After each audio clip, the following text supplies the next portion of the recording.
Atlanta, Georgia on February the 14th, Valentine's Day, with Mr. Harold Barton as part of the Veterans Project for the World War II history recordings of individual life stories. Mr. Barton was born in eastern Kentucky in 1921, entered the military in 1940, had a glorious career in World War II and in the Air Force thereafter, and then retired to the Atlanta area. And he's going to talk to us about what it was like to grow up during the Depression times, where he was on Pearl Harbor Day, and what happened to him in the military and what has happened to him since then. And we're just delighted to have you with us today, Mr. Barton. Thank you. I'm glad to be here. I hope that I can say a few words regarding my background and military career, and also my escapade, if you will call it that, in bailing out in Burma, in northern Burma, and walking through the Japanese lines to the American lines. Actually, there was no lines. You couldn't, demarcation, you couldn't tell from one start from one to the other. And then we flew out of that place, out of Burma into India, where my home station was. And to backtrack a little bit, to go, I had a twin brother. We got into the military service in 1940, I believe, August 1940, and twin brother, and we were on the most significant part I can remember was December the 7th. We were in a Muskogee, Oklahoma theater watching a Western, and the only way that they could give a message to the audience is write it on a piece of paper and stick it in front of the camera.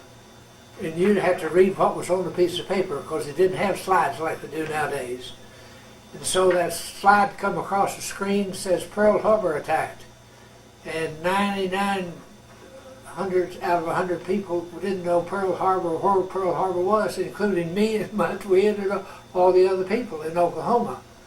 So we told we didn't do anything ourselves, but there's so much noise raised that the sheet of paper was withdrawn, and we got to show the movie again. Then about another minute, had another sheet of paper that was slid across the front of the screen that said the Japanese attacked Pearl Harbor.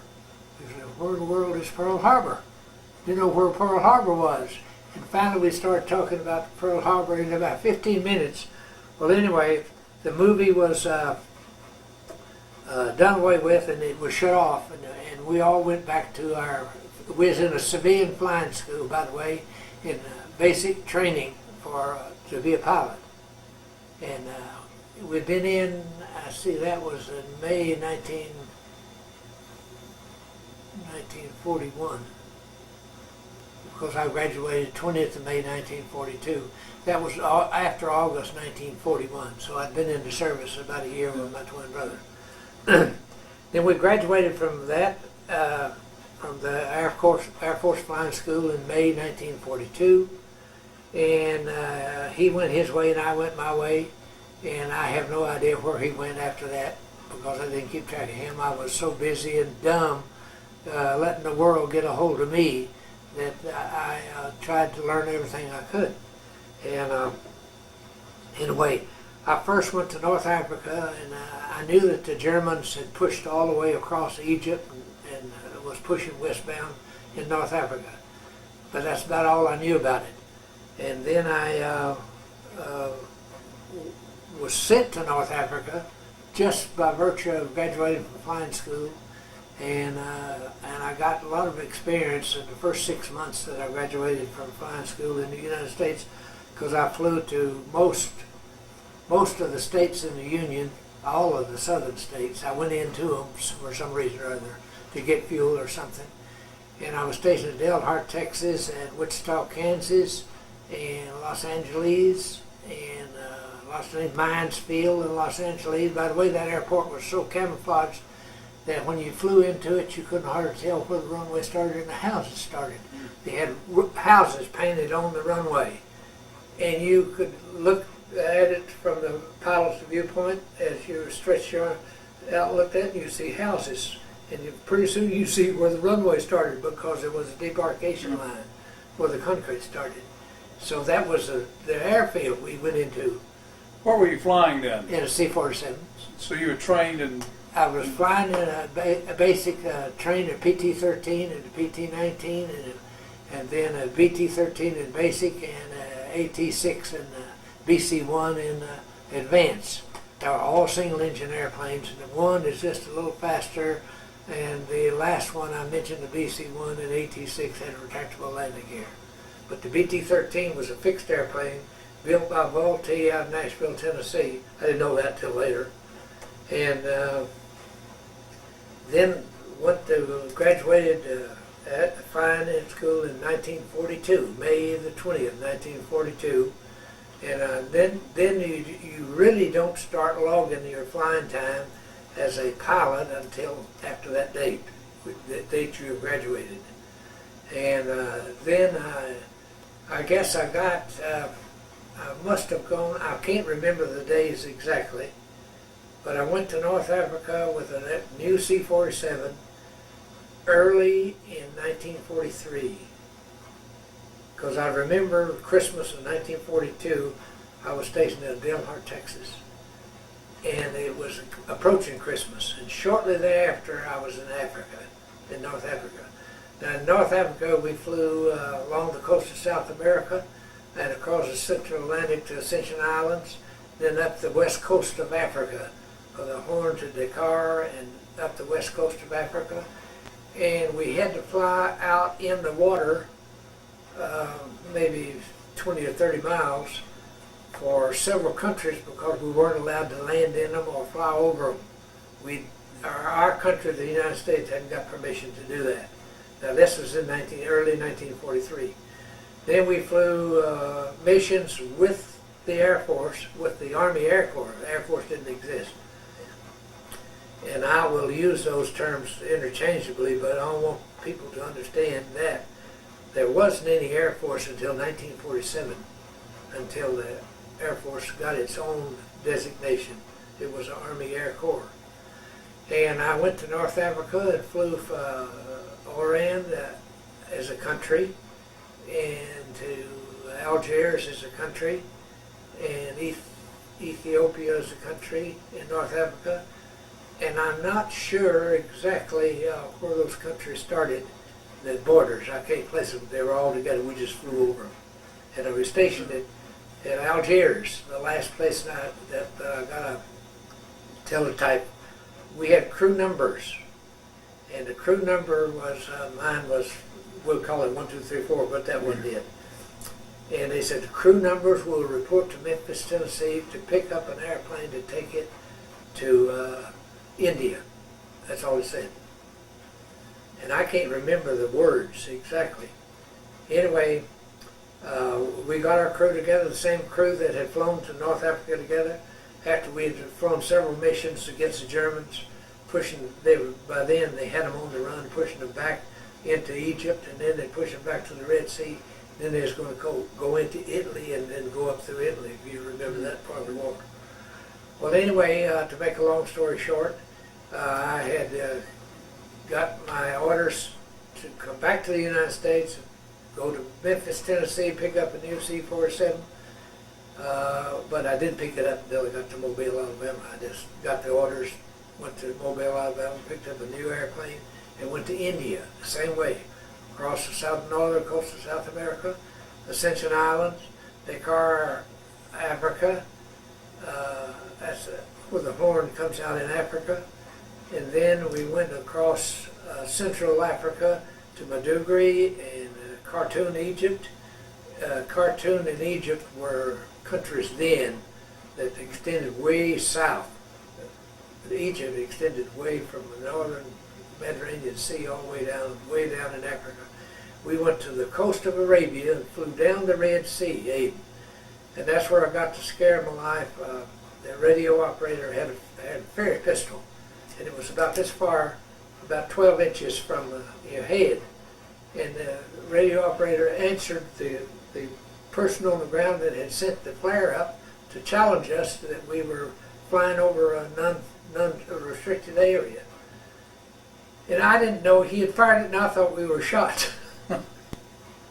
Well, it was, my heart was in my mouth for a second. Then I found out that he had just responded to the flare pistol. The flare pistol had been shot off the ground. He had just responded to them, and we had different ones, different flares that we'd find. One with one ball and 2 balls and 3 balls, and then one with 1 ball and a long blast. It would just be a streak of fire. It would shoot out. But you could read the code on the ground. Well, to make a long story short, we flew up Arabian coast to Karachi, India, which is now called Pakistan. But it was Karachi, India then. Then from Karachi, India, we went to Gaya, India, and several other towns in Italy. And then we went to our base up in India called, the one I bailed out of, Chabwa. Went to Chabwa, India. That's not it. That's right here, right there. And then went to Chabwa, India. Then that's when I started flying from India to China, almost every day, back and forth, back and forth. What were you taking over as cargo? We was taking 50-gallon drums of fuel, and we put, and if we cut down, I believe we put 7 drums of fuel. We could take 500-pound bombs on top of the barrels. They just laid them on top of the barrels. They would. You're laughing, but that is funny. But they weren't fused. The fuse we had in a different box. They had the fuse that goes in the bomb. The bomb is all ready to explode. I feel much better. Yeah. I was worried about But the fuse wasn't in the bomb itself. Okay. We had it in another box. But the ones we hauled were laid on top of the drums. Now, when I was in India, I flew a C-46, a C-87. A C-87 is a B-24 with the belly welded up, metal strips put on and riveted up, and the 50-gallon drums were sitting right down the middle of the B-24, and then the 500-pound bombs were laid on top of them. And they were, I believe they were tied down with a rope. I'm not sure. But sometimes they were tied down, sometimes they weren't. And then the C-46 was a good airplane, and then it was a good airplane, but the pilots and the crews weren't checked out on it. The hydraulic system would get hot, overheat, unless it was put on recirculate. No. And that really doesn't mean much to you. It doesn't mean anything to me at the time, but it does now. But the hydraulic system would get hot. And I think that the B-24 and the C-46, the innovation of getting those airplanes that were helped out to get the supplies to China, but they didn't give the crews enough time. And seeing at B-24, I got 1 hour's transition, and that was sitting in the back end of the airplane, waiting for my turn to come up, should have landed. I shot one end, we had a flat tire. And then the next morning I was in a B-24. I was the pilot, mind you, going to China. And I got in the C-46. I flew the C-46 the same way. And our runways in India were built in T-paddies. And it was level ground. And the railroad come about 2 wingspans, say about 200 feet, I'm guessing. Over to the right-hand side of the runway would be a railroad. That was where the gasoline and the bombs and the freight that you would take over and put on the airplane and be taken off of the train, off the flat cars, and take it and put it right on the plane. Right on the plane. Just one right after another. So they'd empty a train, and we used up airplanes that was at Chabwa, India, about 60 miles southeast of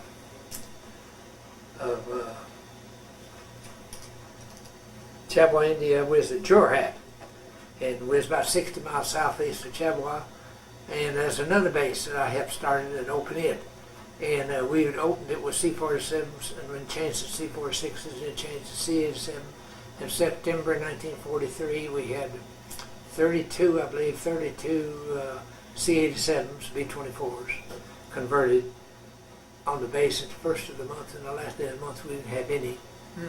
And the one that was saved was on the ground at Chadwell. We'd lost all the rest of them. We got replacement airplanes and replacement crews. For all. Enemy fire or? No, most of them were lost. The airplane that just never returned, and the crew wouldn't return. So you didn't know what happened to them. And the intelligence, that was bad.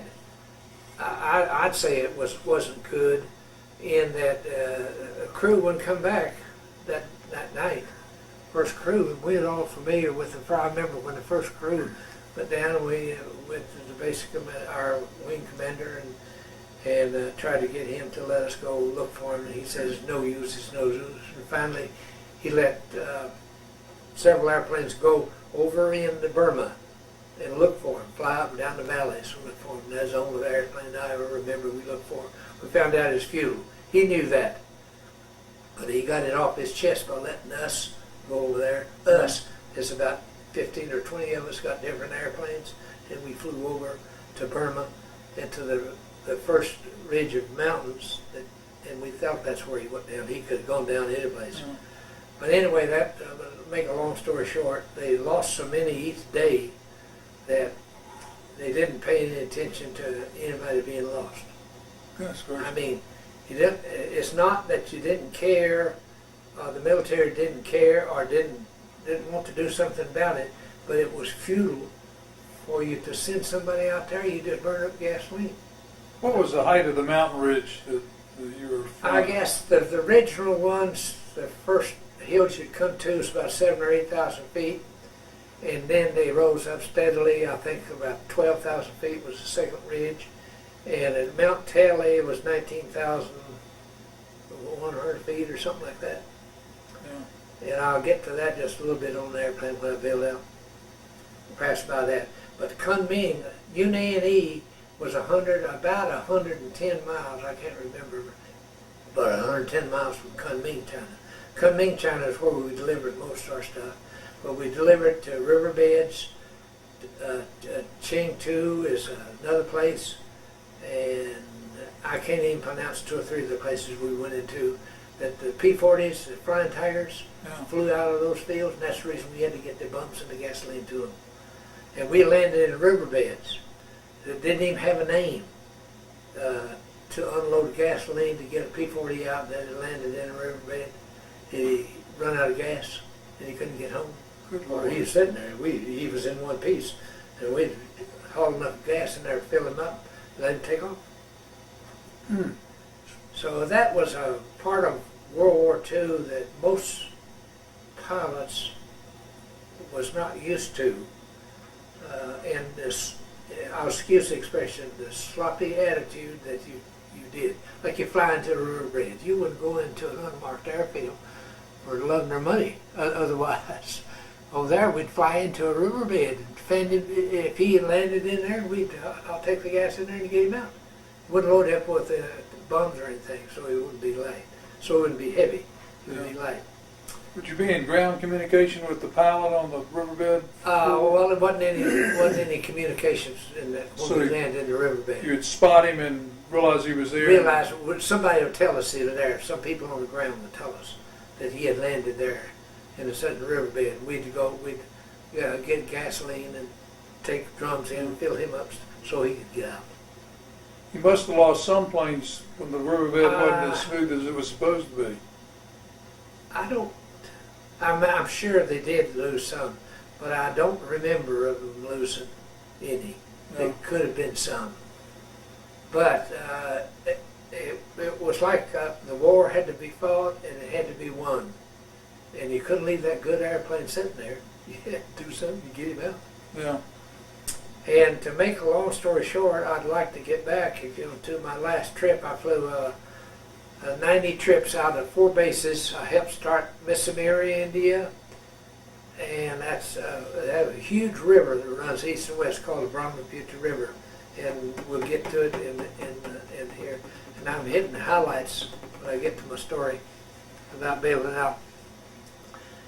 So on the 16th day of February, I had gone to, I'd moved from Missouri to Chabwa and I was in a weather squadron. We flew every 4 hours.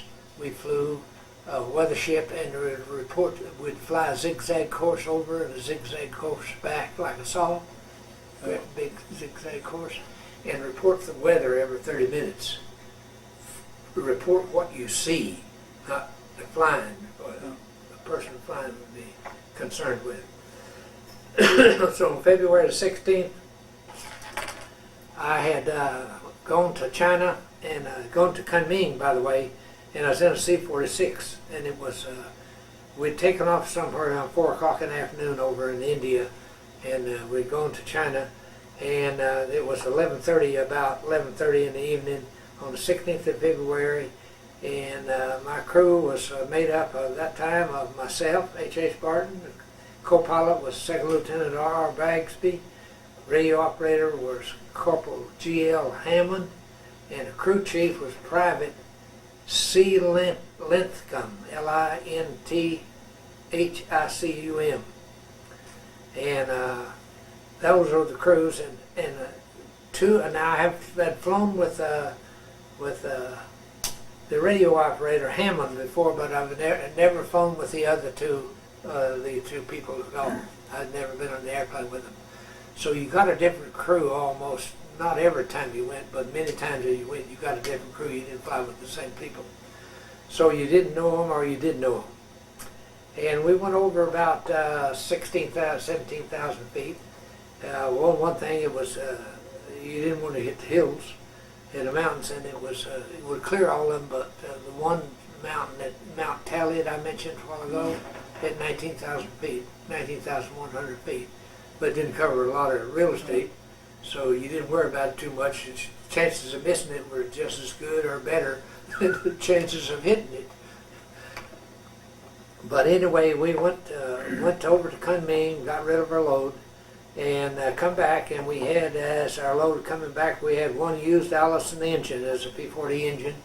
It probably was coming back for overhaul. I know that's all we had to come back. Probably weighed 2,000 pounds. I'm guessing it weighed, I don't know. And we would, I'm going to tell you this story, tell you the truth, how a bearing is taken so that you can find out where you are, the person on the ground. The person on the ground will wear a headset, and he has an antenna on top of his head, a round antenna, I think it's round. And he turns like this real slow, right and left, and then he turns real slow and he gets nothing when he's facing you. When the antenna's like this, and I'm making a circle with my hands in front of my face. And when that is pointed toward the plane, that means that he's either going in that direction or he's going in this direction. And to make sure he's going, they had a pattern that you'd fly. And the person that was doing this on the ground, with his turning his head right and left, doing his ground, he would get a bearing on you, and he'd have you to fly a pattern, 2 minutes this way, 2 minutes that way, and 2 minutes this way, and he's supposed to give you a heading. And it verifies this in this writing right here, that I questioned when we were heading back to China, back to India that night, that they had given us the wrong bearing, and that the bearing was incorrect, and we was flying, and they told us we are flying about 300 degrees, and they told us to fly 130, I believe it was, 130, 35. That's 180 degrees. That means that you went over the place and you turn around and you're going right back over it again. Yeah. And they told us to fly 130 degrees. And so we questioned that. And all the time that we were going back and forth, asking the people that to take another bearing on us, and the communications was bad. And it's not the people on the ground's fault, it's the equipment that was available to you at the time. It was bad. Sometimes you'd have to repeat 2 or 3 times. Anyway, the last heading you give us, we knew that we had flown in the wrong direction for about an hour, and we weren't going to have enough gas to get back. And we told him that we wasn't going to have enough gas to get back when he told us to turn around and fly 320 degrees back to China, back to India. That's our destination, Tabwa, India. Mhm. And we had told them that they gave us the wrong heading, and that we'd have to change our heading and fly 320 degrees back. We told them then we run out of gas, was going to run out of gas, and that that wasn't any alternative. And we got the parachutes on, and I think it was 18 or 19,000 feet, say 19,000 feet. We didn't need to be that high because the hills weren't that high. And we had winter jackets, and we got everybody put on the winter jacket and all the winter clothes he could get on, and they put his parachute on him. And that made the parachute a little bit tight fitted, but it didn't make any difference. You're going to have to use it or not use it. And the alternative was a lot better to use it and see if it'll work. And we didn't think that part of it. I'm saying that out loud, but we didn't think about that. Our destination was to bail out, and we'd have to. And then we knew we was over Burma, or we thought we was over northern Burma. And the last information we got from the people on the ground that we were 68 miles southeast of Chebla, India. That's the place where we left from. And that's not far to walk. You know, you're a big boy then. That's not far to walk.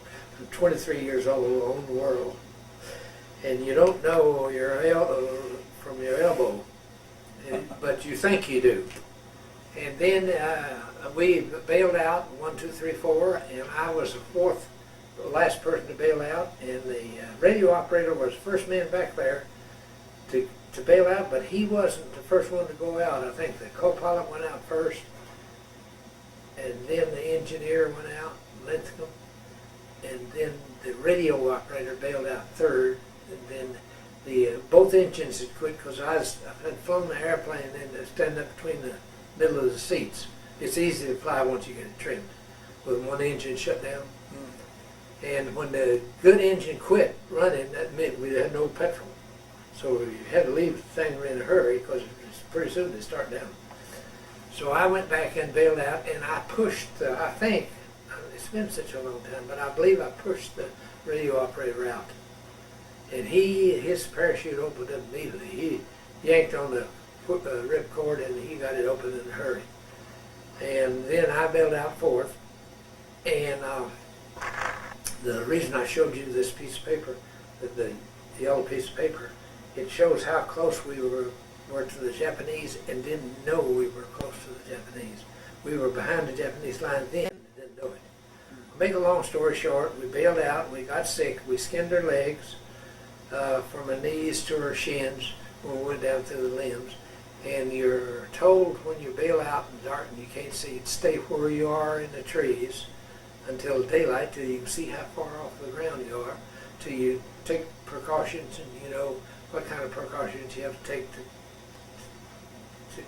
protect yourself. Sure. And then the jungle pack on the chute is behind you. And the zip, it's got two zippers, and I'm going through the motion now, showing you how the zippers come across the back. Starting at the bottom. I'll get up and show you. The zipper on the parachute is like this. But if you open it up, everything in it will fall out. So I closed, something fell out of mine, and I wasn't near the other people, so I couldn't make that kind of a racket to them to tell them to know it, because they're grown boys. They could do the best they could. And then I bailed out. I think I bailed out at about 2:30 in the morning. 2:30 in the morning, and I hung in the trees. The straps on them, I'm sure the other people got sick too, but make you sick when you crushed in your groin, Yeah. and the straps crushed. Well, I didn't feel too good, and I'm sure they didn't either. And then I found out that I was about 20 feet off the ground when daylight come, and it was bamboo underneath me. And I hung there for what seemed like hours, and I'm certain that it wasn't very long, because your mind stretches when you think about how long you're doing something, and you really aren't doing it that long. It's about half that long, or that's all. Anyway, I cut the shroud lines, and I had a pocket knife. I always carry a pocket knife. And I zipped my jungle pack open when I found out everything was going to fall out of it if I unzipped it. And I took, I don't know how I got to my knife, and I cut the shroud lines, cut them off, and I think I closed my eyes, I'm not sure, and crossed my legs before all this happened. I crossed my legs, so it went down through the bamboo. And I made an awful sound. And I said, well, if I'm close to the enemy, I don't want them to hear me. But if I'm close to somebody else in my crew, I want them to hear me. Yeah. So I didn't know what to do. And then about, it wasn't 30 seconds, I guess, or very short while, another crashing sound went down. And I said, oh, that's a crew member. It has to be. We went down together. And the crew member went down, and it turned out that I had got I had 45 gun, and I had it was loaded, so I shot one or two times, one time I guess, I'm not sure. But I wasn't thinking about being behind the enemy's lines. I was thinking about being in friendly territory. And so that didn't enter my mind, being behind the enemy lines. And then I heard a shot from the other guy. And then I hollered at him. And I found out that he was below me some few feet. I couldn't see where he was, it was so thick. And I said, I will sit still, I'll stay still, and I'll keep making a noise until you get to me. And he made his way to me. And his name was Hammond, and he was a radio operator. Now, he was a young fella. He was probably, I was old man of the crew. I was 23. I believe he was 19. And he was healthy, and he was a long drink of water, and he did a lot of things good, and both of us did a lot of things good and a lot of things bad by helping each other. And from that day on, we met lots of people. We went to make a long story short, we went through the we happened to run into 7 people. We had built a fire the night before, and I took off my shoes. I don't know whether Hammond took his off or not, but my feet swelled up till I couldn't walk the next day. It was so swelled up. We walked so much that day. And so I said, well, if I ever get them back home, I'll never take them off again. And kept them in the cold water, and they were bloody, falling down through the bamboo. The shins were. Above the knees weren't so bad, but below the knees didn't look very good. And then after 2 or 3 days, we didn't have any medicine put on them, so that they festered up a little bit. And they were sore, and then we took boots off that night. I had on GI boots, but they were ankle, just above your shoe, just above your ankle. And once I got them back on, I never did take them off no more. And we weren't used to walking up and down the hills, up and down the mountains, till we found out we had to walk straight up sometimes, straight down sometimes, that we would have to sit down and rest often. And we went the 3rd day, and before we ever knew we were behind Japanese lines, and we had not burned some of the cartons that we had opened.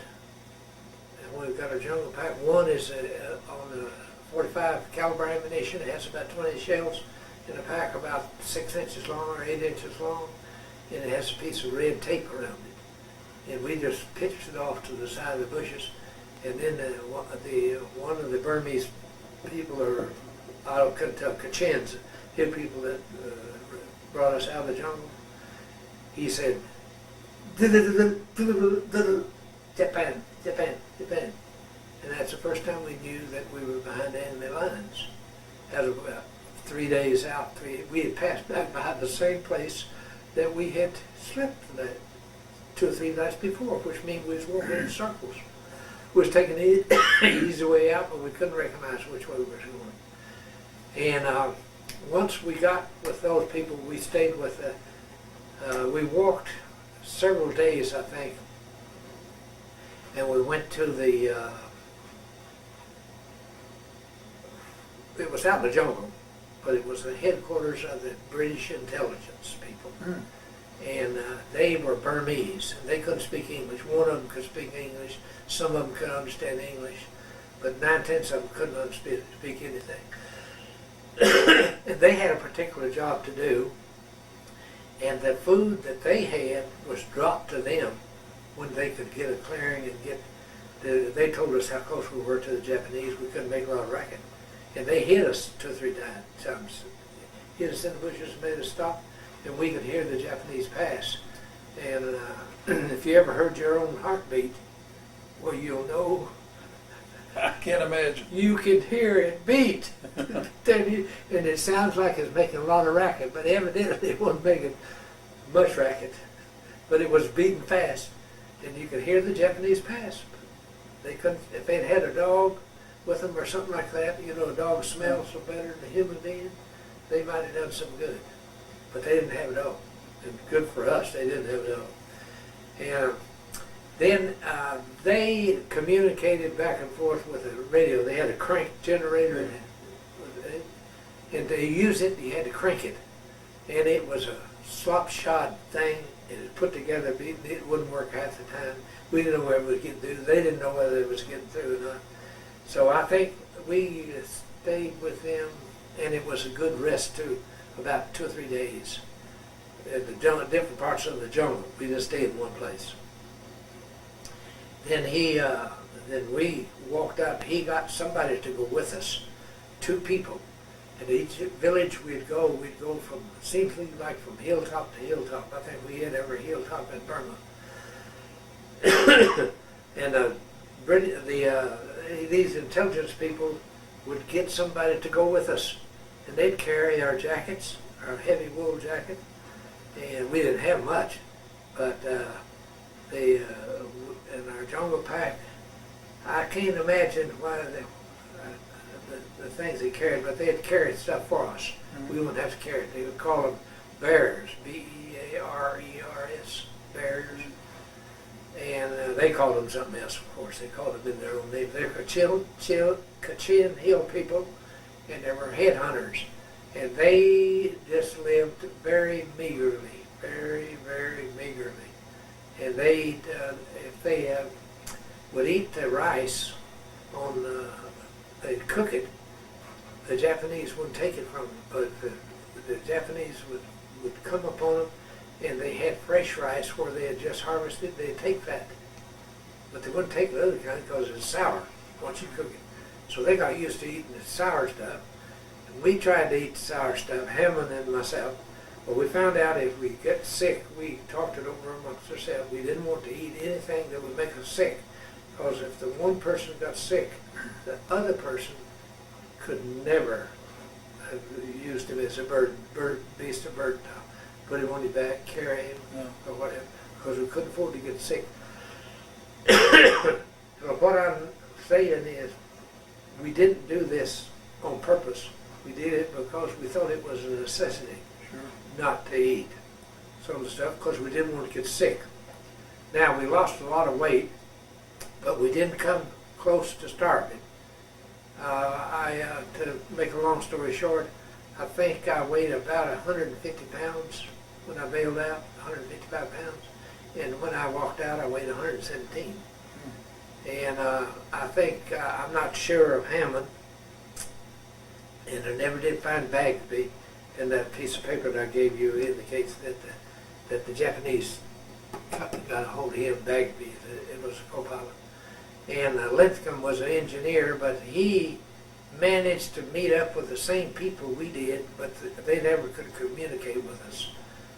They're intelligence people, the Burmese people, that they were scattered over Burma. And I look back on that thing as it being a good thing. Those people were not out there just for us. They was out there for the army too. to let the Army know where the Japanese were. Sure. And and the Japanese were that were there were just about in. They were in better shape than we were. They were more used to it, but they were in about as bad a shape as we were insofar as getting along, because they didn't have any more food than they was usually eating rice. So it helped them out quite a bit. And so we went on and on and on, and we trudged on. We didn't ever enter our mind, no, I think Hamlin narrated in his mind that he was not going to get out, that eventually he would get out. And our destination was Fort Hertz. Now, that's an American name, and I don't think, I'm not certain, that's where the airfield was, that the only airplane could come and get us was at Fort Hertz. And that's 100 and, as we found out, it's about 153, 155 miles from where we landed at Mission Hill. But we landed 17, 18 miles from Mission Hill, so this report says. And then we didn't know it, but we walked almost to the railroad, half a mile to where the railroad ends. We walked, and we could hear the Japanese, but we didn't know they were Japanese. I'm backtracking a little bit. From ignorance sake, then we found out they were Japanese. Then we turned around and started walking north again. And all total, we walked about 153 miles, 154 miles through the mountains. And we met several other pieces of crews. I don't know. I could have asked them, I guess, but we didn't ask them. One crew member was from one airplane, and another was from another airplane. I didn't know what happened to the others, whether they got killed in the crash or what happened to them. But anyway, after 20 days, 21 days, we went to Fort Hertz, and we stayed there about 2 or 3 days, 2 days, I guess, recuperating, so to speak. And then the airplane couldn't come get us. That's the only place in Burma that they could land to pick you up. And that was way north in Burma. If you picture Burma as a long, narrow thing, north and south, and China is a long place, north and south, and we was flying across Burma to get to India. Well, anyway, we got to Fort Hertz after that many days. I think it's 21 or 22 days, 23 days. And we did not think about ourselves as being, beat up or wasn't going to make it or anything. I don't think that ever entered our mind. The mind, what you think about is that you are going to make it, you are going to get out eventually, just keep at it. And I don't know whether we thought that or not, but we did do that. We went, walked into Fort Hertz, and we were under the care of Kachin Hill people most of the time. And the Kachin Hill people, they were funny people, but they had long huts, and when we'd go into a village, it would be 4 or 5 houses in a hilltop, and we'd sleep, and they'd put us in the back part of the building. The Americans, the 2 of us, there's only Americans there, they'd put us in the back part of this building and hide us. So if the Japanese come around, they wouldn't find us. They could keep hiding us in the building. And I think that we stayed we slept outside most of the time, but I think 2 or 3 times we slept in the Kachin Hill people village. Now the Kachin Hill people village, they were called headhunters, but they didn't headhunt, but they buried their people above the ground about 8 or 10 feet on stilts. Have a 4-legged stilt, and it'd be a bed built out of a bamboo, and the dead person they'd put him up there, him or her, on top of this thing, and cover him up with something, with a mat or something. He didn't smell too bad. We didn't come across. We smelled some stuff that didn't go along with us. It didn't smell too good, but anyway, those dead people didn't smell too bad.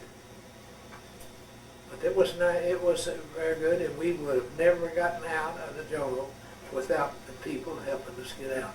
Now, I have one I'm going to give to you, to give to these people.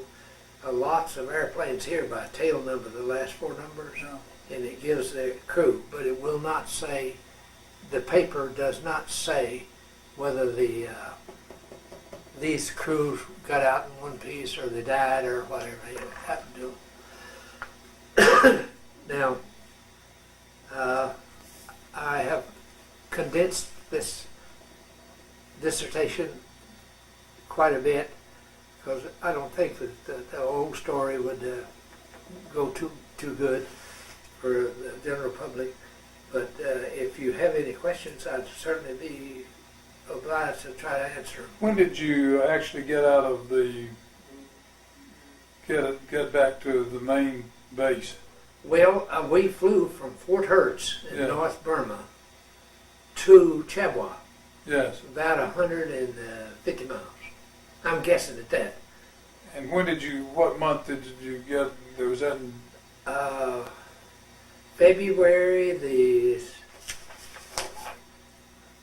we bailed out on February the 16th and walked in to Chabwa, and the men were there happy to see us on March the 4th.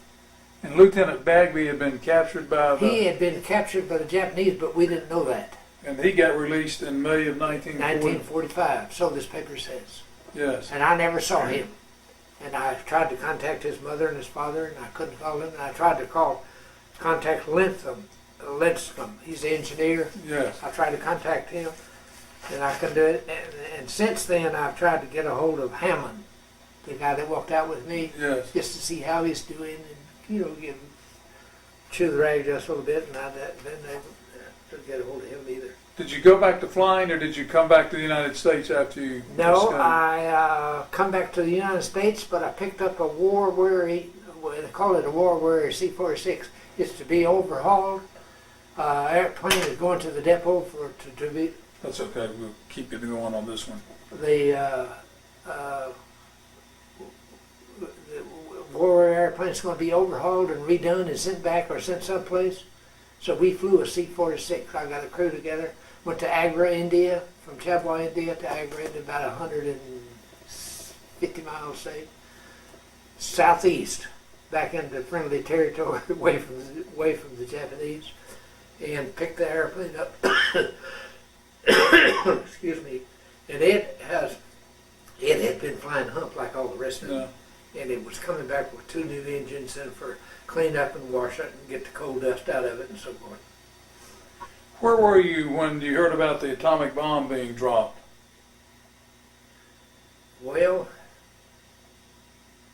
I knew from publicity of the military that the atomic bomb was going to be dropped, and it was ahead of time before it was dropped.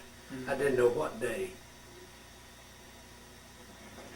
What were your feelings about it when you heard about it? Were you scared, glad? Well, I really didn't know that it was as powerful as it was, and I still was astonished when I saw the effects, and the buildings just flew apart.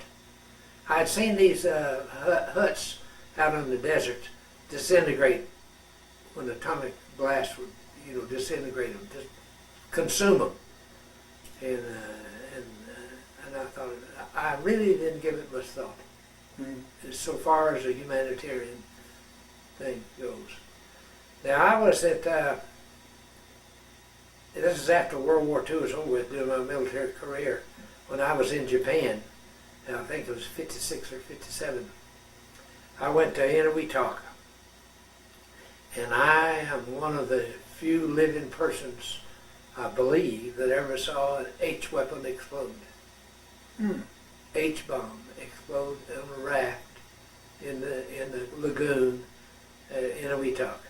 Now they told us what was going to happen, that it would be a tidal wave coming to water. Sure. And so telling you something, you listen and you believe. but seeing it with your eyes, like when the water first changed, after the H bomb went off, the hydrogen bomb went off in that little lagoon, we could see the discoloration of the water out in the lagoon. The lagoon is a round thing like this, generally speaking, and you see different colors of gray, and all of a sudden the water rose about 20 feet. Right where we were sitting in a baseball stand on the end of the top, and we had on black raincoats and dark glasses, and we'd already seen the bomb go off, and it was somewhere around 4 or 5 o'clock in the morning that they told us it was going to go off, and didn't mean anything to us except to listen, listen to the broadcast and listen for them to tell us. And then when it sucked the water back in, there was landing ship tanks that the Army had used in World War II, early in World War II. They were great big heavy things, 60, 70 feet long. Just rolled them over and over and over and over and over. Just rolled them over. The waves to them. And it happened 3 times. The second time was a little less than the first, and the third time was a little less than the other one. How far away from the detonation were you all? We was 23 miles from the detonation of the H-bomb. And it was put off on a barge. It wasn't dropped from the plane. It was put off on a barge. And there hadn't been one since. Mr. Barton, we have a few more minutes left on the video. Would you like to tell us anything about what your appreciation is of this country, of having defended the homeland for people like me to be able to go to grammar school and kindergarten when you were over there fighting for us? I'm personally very much appreciative of what you did. You probably, like most of the people your age, you just thought you were doing a job. And well, when you have to sum it up, with the time being, think about now and then, now and then. And now is when I was growing up and experiencing the hectic days of the military growing and so forth. I didn't think about them doing anything wrong. I thought, well, they will do something right and I'll help them do it. And 20 years, it's a long time, but World War II was over with before my 20 years was up. And I was in, while we were going through North Africa and through India and China and Japan, and I ended up taking my family to Japan. I asked my wife, of course, if she wanted to go, and she said yes. And I had 3 children, and I said they said less. Yes, they wanted to go, and they had a good time. But the effects of Hiroshima and the effects of Japan and the atomic bomb on Japan was never discussed, not by them or by us or brought up by anything. It ended a conflict of which millions and millions of Americans would have been killed. Now you can say, who should be killed? The Japanese or the Americans? Well, nobody should be. But if when you're in a war, fighting a war, you try to kill the enemy. that's right. You try to get rid of the enemy. And the atomic bomb got rid of so many, just devastation. I can't even imagine it.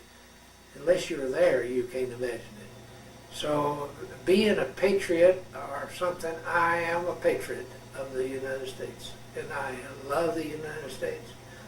And I'm so old now that I can't do anything about it. But I will always be a person that will back the United States. I do not agree with the president and everything he says, but I will always back him because the ultimate end is to try to do what's right. I might add that Mr. Barton started this morning by being a volunteer at Kennesaw Hospital, where he does volunteer work. So not only did he help us back during the time of World War II, but he's still volunteering to help service mankind today by being a volunteer at one of our local hospitals, which we're appreciative of you doing that service also, sir. Thank you. Thank you so very much. It's been a real treat to have you here today, and again, for my generation and future generations, we express our sincere appreciation.